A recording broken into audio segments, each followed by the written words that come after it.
So, like I said, I haven't really been doing any Rust other than reading the documentation and doing some of their little toy apps and stuff like that. But I think it's really neat, and I'm trying to find a way to squeeze it into my day-to-day work if I can. Try to tell you a little bit about what I think is neat about it, and yeah, I guess that's it. For those of you who don't know me, I'm Lance, and Lance Ball, and I write mainly Java and JavaScript for Red Hat. I'm working on some really cool projects, and next month or maybe December I'll talk about those too. Okay, so what is Rust? Rust is a systems-level programming language, which is kind of like C or C++ or Objective-C, something that's kind of really close to the metal.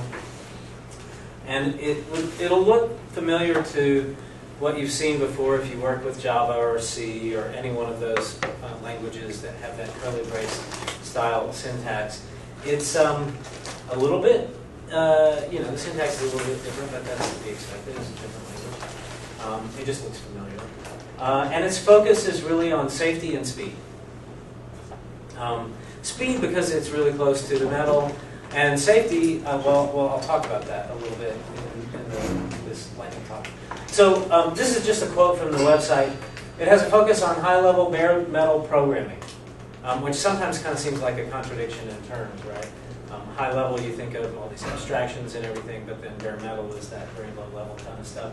The lowest level control programming language can give you, but with zero cost, higher level abstractions because people want computers. And the zero cost thing is, I think, what's really interesting about how they do that. Just sort of a little bit about the safety. Rust, it really helps you, almost totally prevents you from hitting things like dangling pointers and buffer overflows and the kinds of things that you experience as bugs all the time if you're writing systems level language like C or C++, where you're having to do your own memory allocation and deallocation. And it does this through the concept of variable ownership. And then it also has static data types with type, and some fairly simple type inference in the language. So, first of all, just at the simplest level, variable bindings are immutable by default. So when you create a new variable in Rust, if you then later try to change it, it's gonna have a problem with that. You can use the, I don't know how it's pronounced, mut or mute keyword for mutation if you want to have a variable that is mutable. But generally, they kind of recommend, as much as possible, try to keep your variables immutable, and there are a number of reasons why you might want to do that. And some languages go like really far in that direction, like Clojure or something like that. But you can mutate your data in Rust, but you have to be explicit about it. And then it has this concept of pattern matching, which is kind of nice. It does some destructuring when you're doing variable declarations and other things like that. So here are just some examples of variable bindings. You use the let keyword to bind some value to a variable. So the variable is x, and we're just binding the number 5, and using I here to specify that it's an integer. And you note that it's statically typed, but here's where it's doing some type inference. It's figuring out that this x is actually an int. Here it's a little more explicit. We're saying let I, this is the variable, and then we're saying what type it is. And then we get to do like a whole expression. And this is not totally uncommon if you're used to something like Ruby, where it's really expression-based language. But you can't do something like that, you see. The result of that expression, once it's evaluated, is assigned to the variable I. Here's an example of the destructuring. So I've got this tuple. Here is what these are called, an ordered list of data. And I can set 3 separate variables on that tuple that sort of extracts each one of those values. And an example of a mutable variable. So I said tuple. I said this concept of tuple. Tuples can kind of be anything, just a set list of data. And they don't have to be constant types. So in this first example, we're setting x to be a tuple that in the first field has an integer and the second field has a string. Here's an example of the same thing, except specifying the types for the tuple. And this is answer. There's a couple of, I'm not going to really talk much about strings in this talk, but there's a couple of different approaches to strings. This is a static string. It references a single thing that's statically allocated when the program executes. It's not mutable, and it's kind of stored in memory. And that's called a string slice, is sort of how that's pronounced. And then a capital S string is more formalized, and it can grow and shrink dynamically in the way that you're used to if you're using something like Java or another language that does its own memory management. Yeah, we saw this example of destructuring. Here we're destructuring the value of, so this one this print line will just print A is whatever it is, 1, and E is hello. What would be the effect of print line without the exclamation point? The exclamation point, good question, is means that this is a macro.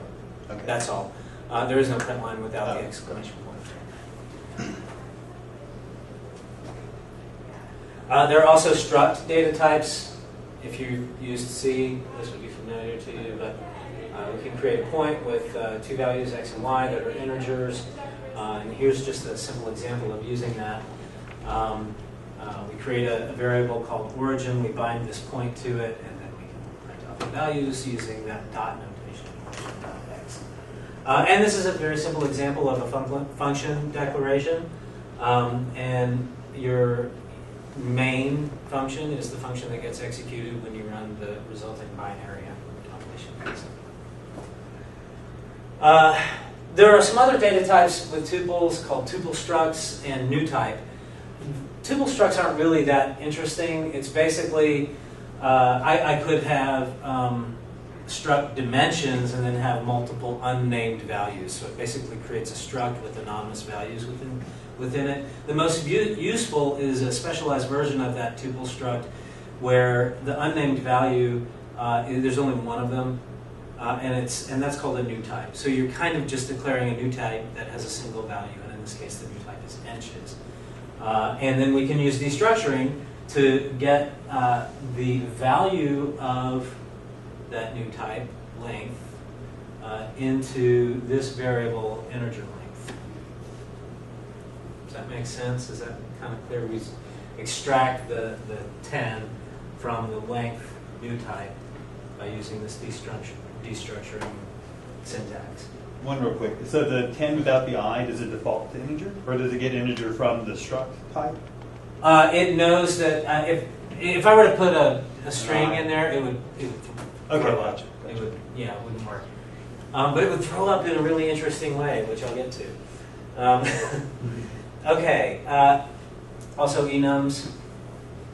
A really simple example of an enum called ordering. There are only 3 possible values. Here's a function that takes 2 integers, and this is the syntax for declaring your function parameters. So we've got one named A, and it's an integer, one named B, and it's an integer, and it returns an ordering. Is the comma after greater a typo? Is there a comma? Oh, there. Yeah, maybe. I didn't run that code.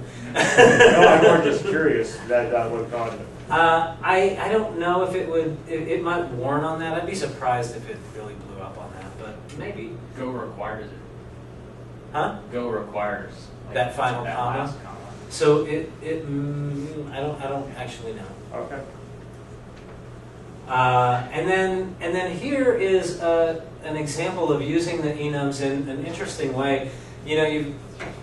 The match statement is kind of nice because it's sort of like a switch. It takes on the right-hand side an expression, and in this case the expression is, let's call this comparison function with our values x and y, and then it will do sort of like a case or switch statement. One of the neat things that Rust does with these is that if we know that the value, the compiler knows that the thing returned from this function is an ordering enum, right? And if we had, say, a fourth value in the in that enumeration that we didn't specify here, we would get a compiler warning. It wouldn't let us actually create this switch statement unless it knew that all branches, all possibilities were covered. Is there a default? Yeah. Okay. So we could put underscore, and that would mean just kind of anything else, and do something else. And you would use that. One example that I didn't put up here is you could use the ranges are big in Rust. So you write follow my chair range 0i to 10i, and that will give you an iterator that iterates over all of the values between 0 and 10, including 0 and excluding 10. And if I were to do a match on some range, like if I have range here as the expression which returns an iterator, it will identify that, well, a range of numbers could be infinitely long, so there has to be a default value at the end, and we'll force you to put that default underscore. So the really cool thing about all this sanctity stuff is that there's not garbage collection. You don't get the overhead of well, all of the memory management that comes along with something like Java or Perl or Ruby or whatever, some kind of interpreted language, and you don't get those pauses in execution that you would get if you're running a garbage collection, engine. Even a mightily efficient one sometimes unexpectedly pauses in various places, and that happens because Rust does all this at compile time. So let's look at some examples of how memory allocation is handled in different languages and how that happens in Rust. Here's our example. We've got Ruby. It's an array. We push hello onto the end of the array, and then we take another variable x and grab a reference to the first element of that array. And then we push world onto the end of the array, and then we print out the value of x. What prints here? Hello. Hello. And it works just fine.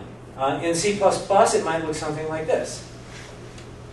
You've got a vector of strings called v, and we're going to push onto that vector hello, and then we're going to take a reference to that first element, and that's called x, and then we're going to push world, and then we're going to print out the value of x. What happens here? What do we see?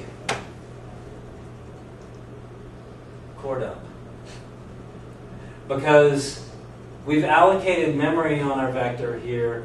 We push back this value of hello, but C++ you have to do this memory management yourself. And the vector is kind of magic in C++ and manages its own memory. And when we take a reference here, what we're taking is a reference to that location in memory, and then we push back onto that vector something else. And the vector may or may not, probably does, deallocate the memory that you had been using and allocate new memory.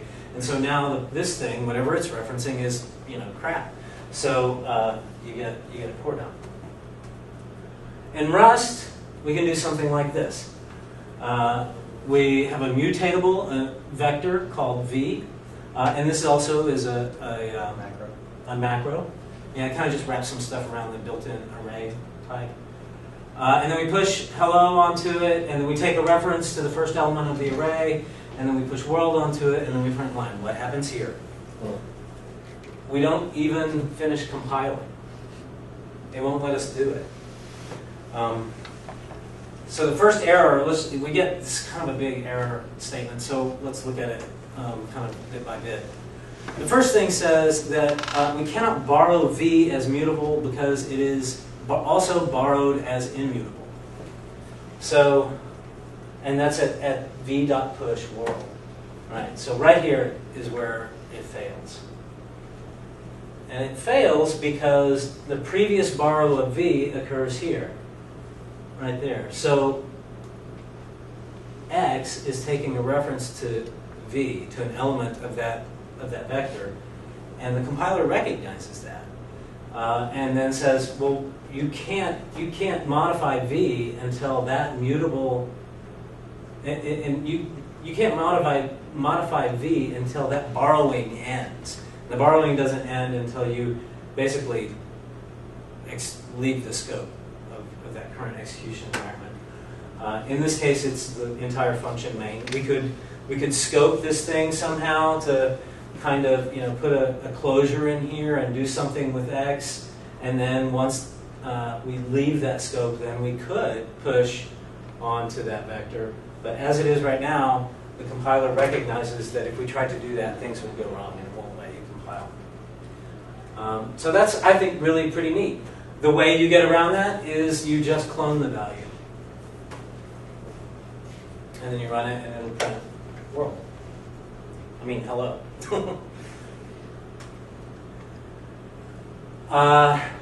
Talk a little bit about concurrency. I'm trying to keep it short.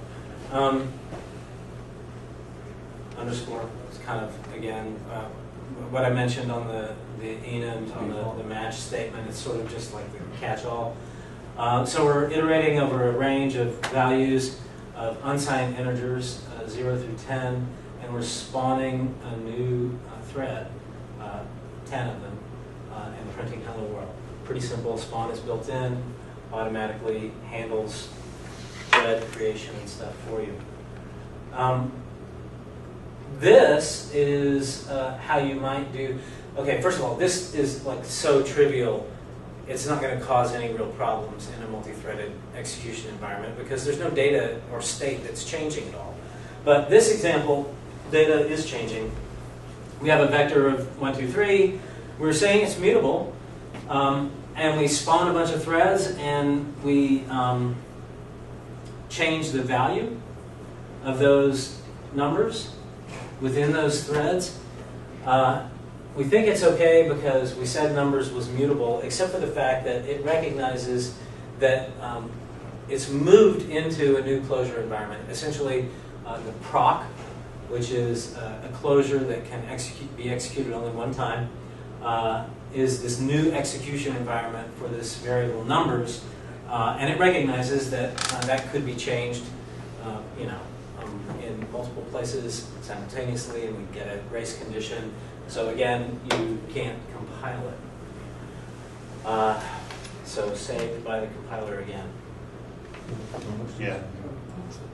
Is spawn, that's a whole new process, or is it a thread? I think it's a thread. I didn't really look into the details of how it's doing threads. I don't think it's a separate process because there is inter-process or inter-thread communication happening. And, yeah, but I'm not sure.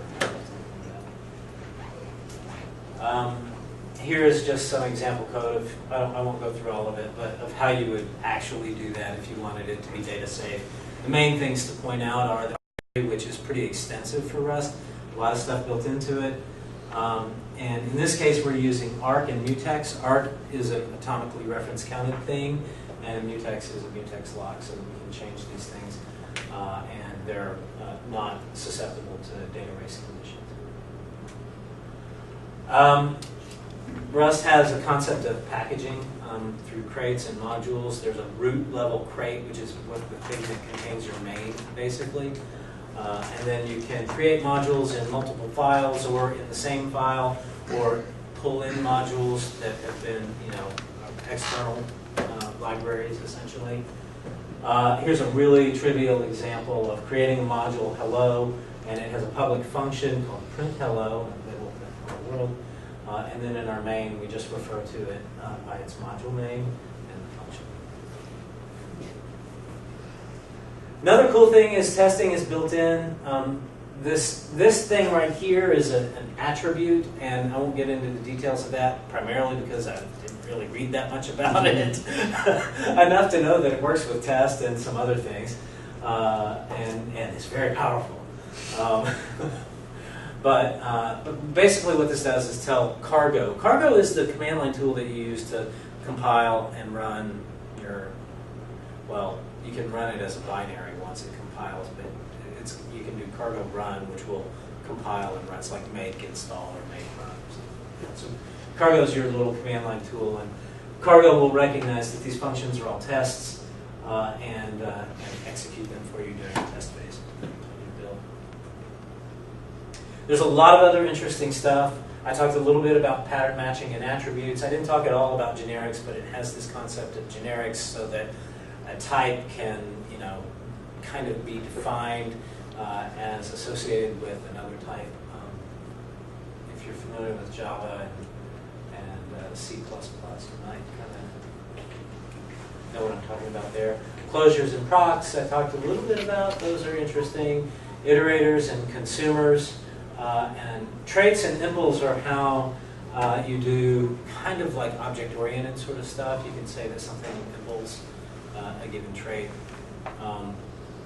And it has a very extensive standard library.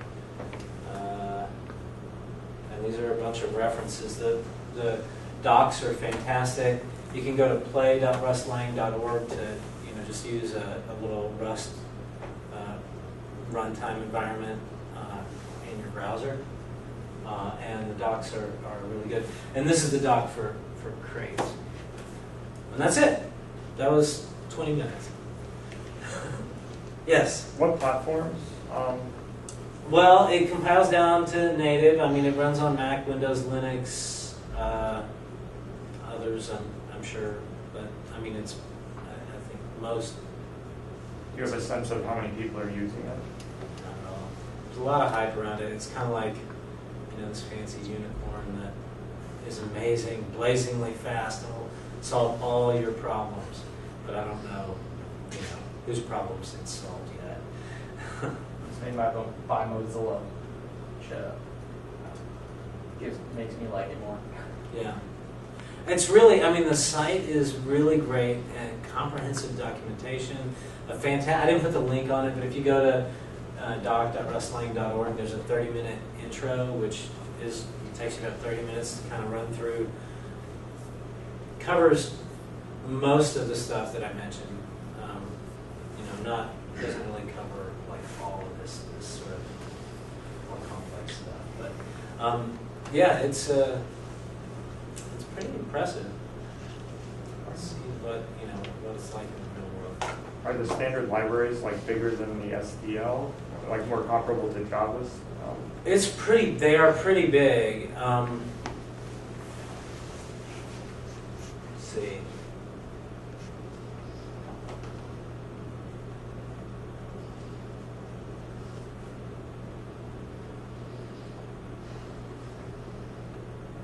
So, yeah. Is this it? Is this everything on the left-hand side? No. STE. Yeah, so STE, I guess, is the standard library, but there's all this other stuff around it.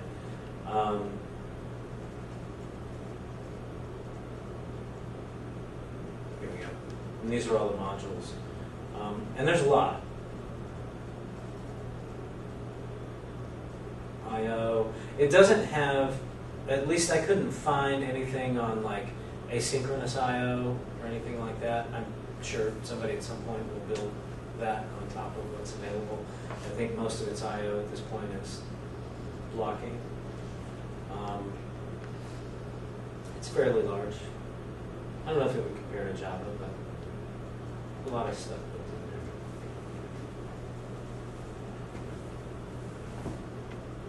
in there. Does it compile like to an intermediate language like C or something before it goes to native, or is it just? It targets LLVM.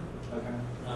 So I think it generates LLVM IR code, an intermediate representation that LLVM then compiles down. And I think LLVM is supposed to be, all the new hotness, like nice and fast, in trivial cases, produces faster, better code than GCC. Okay. All right, well, thanks. Thank you. Okay, this is not...